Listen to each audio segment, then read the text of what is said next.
Hey, this is Dawn, and I am at the salon, as you can see, getting the hair done.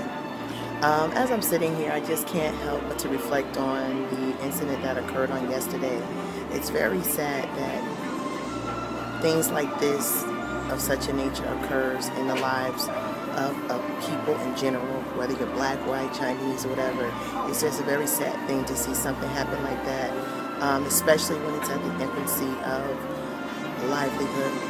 The children, kindergarten students, I'm not quite sure how old the mother was, but nonetheless, this is something that is devastating to hear. That's why it's so important. We don't know when our time is going to come.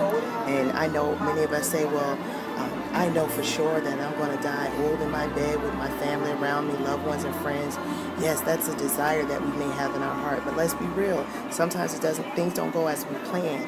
So that's why it's important that every moment that you have, even when you're upset with someone, and I'm talking about those people who mean you well, because there are going to be people in life that they won't have anything to do for you, they won't care for you, but the thing is you have to forgive them, you have to love them, and you have to move on. And remember, when you forgive and love someone, that doesn't mean that you always have to be up underneath them. That means you just have to be right within your heart. Your intentions and your thought about that person has to be right. But for those of us, when we say we love one another, or that person means something to me, make sure you let them know every day before you leave their presence. People act like it's so hard to simply say, I love you. You can say all these, you can cuss, you can fuss, you can say all sarcastic type of things, but what's so hard about saying I love you? Well, I'm not saying that to her because then she's going to get the wrong idea. I'm not saying that to him because he's going to get the wrong idea. Well, you know what? End it with in Christ. I love you in Christ. I love you, my brother. I love you, my sister. And be real about it, because we don't know. Tomorrow is not promised to us. We don't know. So keep that in mind. Tell your children that you love them.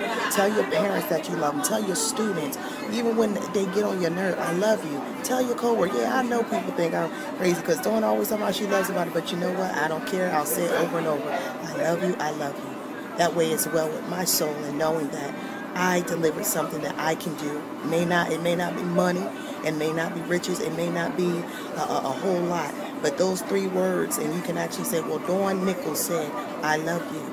That means more to me, knowing that I got that out and allowed for you to know that, than anything else that I could possibly do for you in a materialistic way.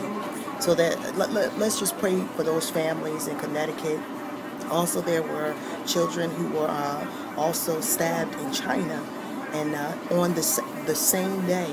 So small children, young children. So let's be praying for these families. Let's keep one another lifted up. Pray one for another, and pray without ceasing. The enemy is out there. He's roaming like a lion, seeking whom he may devour. Therefore, we got to be steadfast. We got to be prayed up. These are the end times. No, don't wait for them to come. They're here. The end times are here. So get your house in order. Make sure your heart is right, your mind is right, and make sure you're doing right. Okay? Until we meet again, may the blessings of the Lord continue to make you rich, adding no sorrows to it. Let me get this head on. All right, don't y'all judge me now, because you know I keeps it together.